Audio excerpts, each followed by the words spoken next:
एक बाईट दाखवली आमच्या संजय दिना पाटलांनी, ते इतके हैराण झाले. म्हणजे भाई 200 फोन जर मला आले तर मी काय करू, काय चिडचिड ते वाटतं. आणि म्हणून आपण समजून घेतलं गेलं पाहिजे. आम्ही त्यासाठी कायदेशीर बाब ठरवायची ठरवलं. म्हणून आम्ही आज मुद्दामून सकाळी पत्रकार परिषद घेतली.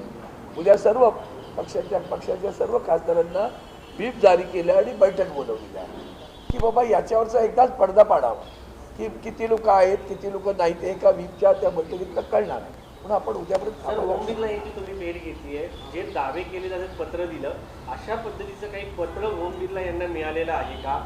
जे आणि त्यांची फुटीर गटाकडनं बघा असं सांगताय. आता परत तेच आहे, हाच प्रॉब्लेम आहे तुमचा. ते सांगतात त्यांना विचारत नाही, आम्हाला काय विचारतात. त्यांचं पत्र मला काय, माझं पत्र तर खुलेआम टाकलं ना मी. त्यांना आम्ही दिलेलं निवेदन आहे ते आम्ही सगळ्या माध्यमांवर टाकून दिलं. आमचा व्हीपही सगळ्या माध्यमात आहे, लोकांना माहिती आहे आम्हाला व्हीप काय जारी केलं आहे, आमचं पत्र. त्याच्यावर आनंद केलं पाहिजे ना. भाऊ देशाचं संविधान धोक्यात आहे, त्याच्यावर तुम्ही काही बोलत नाही. त्याच्यावर ह्याच्यात आपण वेळ घालवतो ते काय मला घेतल्यानंतर तुम्ही प्रश्न विचारला का त्यांना, आमच्या पक्षाच्या वतीनं तुम्हाला काय असं पत्र आलंय का, त्याच्यावरती त्यांनी काही भाष्य केलंय का? नाही, असं आम्ही प्रश्न विचारण्याची गरज भासली नाही आम्हाला. आम्हाला असं वाटतं कशासाठी आम्ही संशय व्यक्त करायचा. आमचे खासदार आहेत, आम्ही कोणावरही संशय व्यक्त करत नाही. कालही आदित्यजींनी सांगितलं आमचा विश्वास आहे सगळे आमच्या सोबत आहेत. म्हणून आम्ही त्यांना सांगितलं बाबा असं जे काय बाहेर ऐकतोय तसंच काही दुर्दैवाने घडत असेल तर आमचे पत्र कायदेशीर बाब तपासून पाहावी. देशाच्या संविधानाचा संजय राऊत यांनी जे शिवीगाळ केली त्यामुळे त्यांना तात्काळ अटक करा अशी मागणी होत आहे. संजय राऊत यांनी जी शिवीगाळ केली त्यांच्यावर त्यांना तात्काळ अटक करावी मागणी होते. ते त्याच्यावर मी काही बोलू इच्छित नाही. माणसाला जेव्हा कुणीतरी शिवसेना आमची आई आहे असं ते आम्ही सगळेजण मागतो आणि वागतो. त्या आईवर कोणी काही करत असेल तर उद्वेगाने एखादा शब्द आला तर त्याला काय फारसं मोठं तुम्ही चौकट बिकट काय करायची ते करा. आम्ही परवा करत नाही त्याची.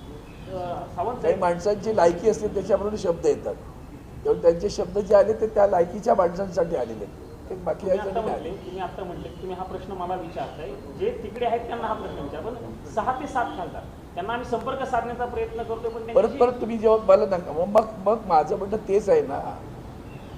7 बोलतात तेव्हा तुम्हाला सकाळी 3 दिसले नाही का रे? का आंधळे आहात तुम्ही सगळेजण? नाही दिसले का सकाळी 3? 9 मधले 3 सकाळी दिसले ना, तरी 7चा आकडा येतो. म्हणून तुमच्याबद्दलचा संशय व्यक्त होतो. कुणाचा तरी तुम्हाला फीडबॅक आहे हेच चालवा म्हणून तुम्ही चालवताय का? देशावर काही संकट आले का? नाही ना. पक्षाचं संकट पक्ष बघून गेलं, काय बिघडलं. पण त्यासाठी तुम्ही जीव आठवला पाहिजे ना, की ते जीव आठवत नाही म्हणायचं हे दुःख आहे माझं. आणि म्हणून हा 4था स्तंभ विकला गेलाय किंवा लूज असं जसं पाहिलं गेलं. आकडा पूर्ण झाला नाही असं आम्हाला कळतंय. ओमराजे निंबाळकर यांचा परत तेच माझं म्हणणं आहे. काल परवाकडे जेव्हा पश्चिम बंगालमध्ये खासदार गेले त्या खासदारांनी लोकसभेच्या अध्यक्षांबरोबर फोटो काढून पाठवला. आकडा पुढे फोटो काढा बस. ओके.